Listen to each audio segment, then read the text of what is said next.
Hi, everybody. It's Paul J. at the Real News Network. The urgency of the situation is startling. The more I look at it, the more it scares the hell out of me. But that's sort of the point. We need to tell people the whole truth about the urgency of this historical moment, the existential threat of this moment. Of course, it feels overwhelming, but it doesn't have to be paralyzing. People can say we're being alarmist, but it's past time to be alarmed. Well, the fight for health care for all, a higher minimum wage, unionization, against systemic racism, mass incarceration, and other necessary reforms are just and critical to engaging people in struggle. We also need to tell people the whole truth about just how critical the big picture is. Well, the Trump presidency is a cabal of criminals, billionaires, and far-right ideologues.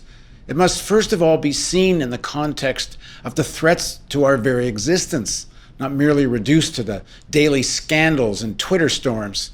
There's no need to treat working people as infants. The culture is aimed at infantilization of our political discussion.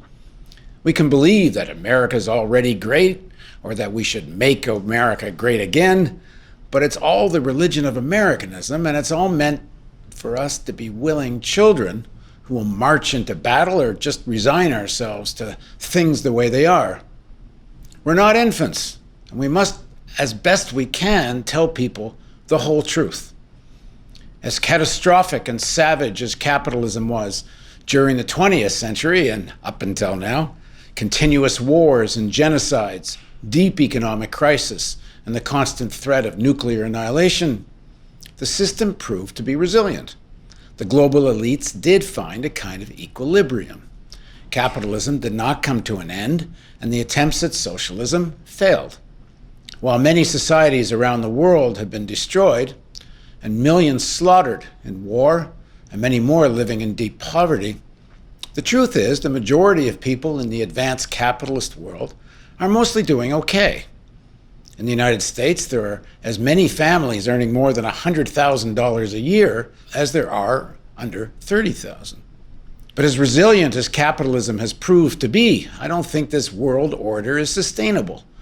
The elites are no longer capable or willing of dealing with grave systemic threats, even when it's in their own long-term interest to do so.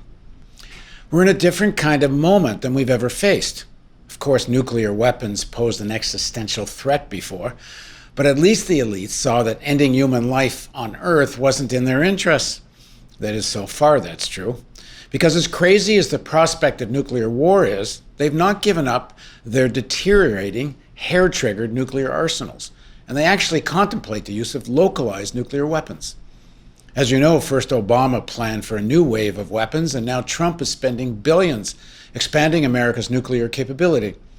Well, it's unlikely that the elites will deliberately launch a nuclear Armageddon. We're all living in denial if we think that an accidental triggering of such isn't possible. The hair trigger policy means there's around 10 minutes to decide if what looks like an attack is one or is a glitch in the software.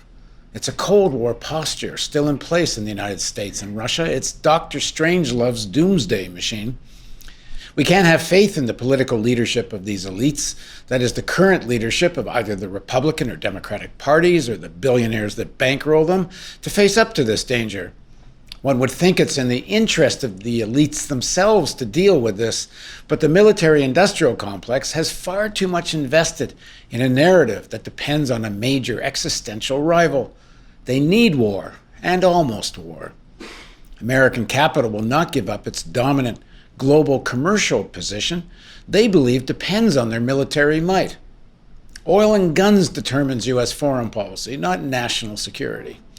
On this point alone, one can argue the ruling class is not fit to rule. But of course, there's more. Modern industrial capitalism has given rise to the climate change crisis, a clear and objective existential threat to human and all living things. I'm sure Real News viewers have heard the basic facts, and the process is speeding up. Leading climate scientists have modeled that we will cross the 2 degrees above pre-industrial temperature threshold by 2050, and that was based on all the countries that signed the Paris Accords living up to their commitments. Of course, with the election of a climate denier as president, and the undoing of the far too modest measures that were passed under Obama. Who knows what that means to the model? We could cross 2 degrees in less than 20 years. Once that threshold is crossed, apparently, it's far more difficult to slow down and reverse the process. Dramatic action is needed now, but it's far down the list of things that get discussed in corporate media. According to a Media Matters study, in the 2016 elections, the 4 major broadcast channels gave climate change 50 minutes of coverage. And those numbers included Fox, who promotes climate denial. According to a Yale poll, only 13% of people know that more than 90% of scientists believe human activity causes climate change. And of course, it's more like 97% of scientists. When it comes to voting, it's barely on anyone's radar. Yet it's clearly the gravest threat humans have ever faced.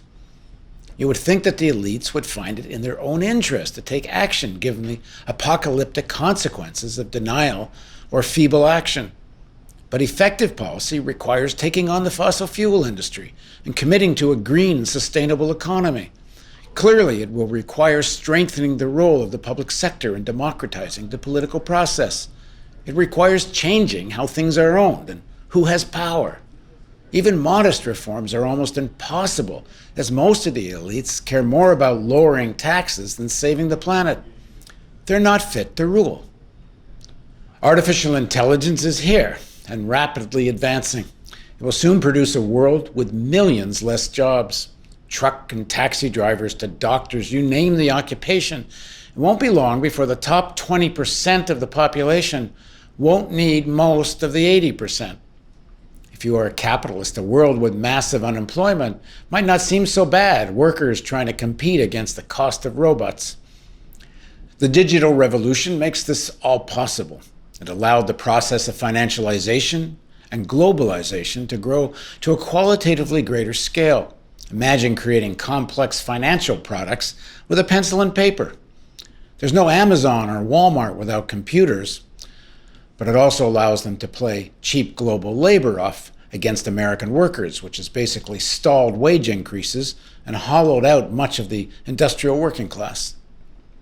Why can't the ruling elites deal with the systemic threats of climate change, financial crisis, global war, and artificial intelligence? Threats to the future of their own system, because they're in the middle of an orgy of profit-making. They can't believe their good fortune. If they had any doubts before the election, Wall Street now loves Donald Trump.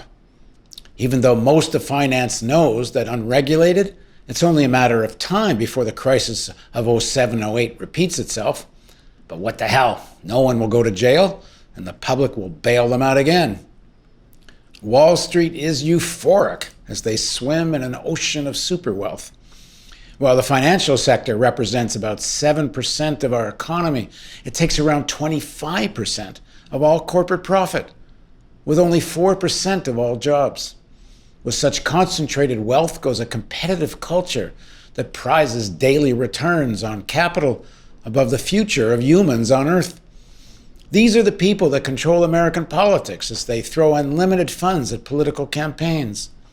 The threat of climate crisis, the elites believe, when they actually think beyond their private jets and yachts, that they'll be okay. Their kids will be okay. Even their grandkids will be okay. And then, après moi le déluge, after me come the floods, said Louis XV. In Maryland, we just saw much of a city washed away, surely the shape of things to come. I think the potential of artificial intelligence is why the elites who actually do think about such things are not more alarmed by climate change. Rather than take the necessary measures to transform the economy to one that's green and sustainable, they are planning to literally head for the hills. They have escape plans. They imagine cities on the hill serviced by robots. It's the stuff of science fiction, but it's on the horizon. Their greatest fear is not the cataclysmic destruction of the rest of humanity, but that artificial intelligence will take over from the humans. Frankly, in that world, I'm rooting for the robots. This ruling class is not fit to rule. We must tell people the whole truth. Those individuals in the elites who do see what's coming and are trying to sound the alarm, and there are more than a few, even they are marginalized. Of course, corporate media plays a critical role in all this. They're far too concerned about Russiagate and Trump's tweet storms than the critical issues that face us. For obvious ratings reasons, but one wonders how the producers and journalists that play this game live with themselves. Everything comes down, as always, to a simple question. If we have no faith in the ruling elites, and we shouldn't, then we the people have to change who controls government and build the public sector to challenge the power of the oligarchy. Our job at The Real News is, as best we can, tell people the whole truth. The lead up to the 2020 elections will be a critical time to tell this truth, and the importance of the outcome of those elections can't be overestimated. As much as the digital revolution helped create a vile stratum of the ultra-rich, it's also created the conditions for a more democratic economy and politics. The Sanders campaign has shown that the political structures that were built to look democratic because the power of the billionaires would always win out can be challenged with mass fundraising. Online organizing and social media has transformed political campaigning and made it less reliant on funds for television advertising.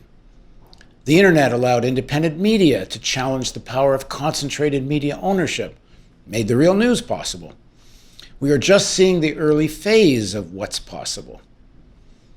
Most importantly, artificial intelligence makes a planned and rational economy possible. You can't have a planned and national economy with a pencil and paper. We've seen what bureaucracy that led to in the Soviet Union. But artificial intelligence gives us the promise of a planned, green, and sustainable economy. And in fact, massive planned economies already exist. Amazon, Walmart are superbly planned and rational with an efficient global supply chain that interconnects production everywhere. Superbly planned internally as the economy and politics around them become increasingly insane. The problem is the tremendous promise of artificial intelligence is being strangled by private ownership, whose only objective is profit. Scientist Stephen Hawking said control of artificial intelligence is in the end the greatest fight we have before us. The fight to harness AI in the public interest can't be separated from the fight to develop a rational climate policy or a more equitable society. All over the country and the world, people are organizing, fighting for such change. People are in action at the ballot box and in the streets to assert the people's interests. At The Real News, we want to strengthen our coverage of these movements, enrich our work on the search for effective solutions, and focus on reaching working people who rarely hear about the big picture.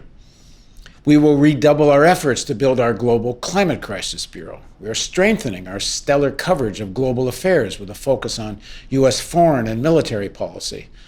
We're going hyper-local in Baltimore, connecting the daily struggle for a safe and more equitable city with the systemic reasons for chronic poverty and unemployment.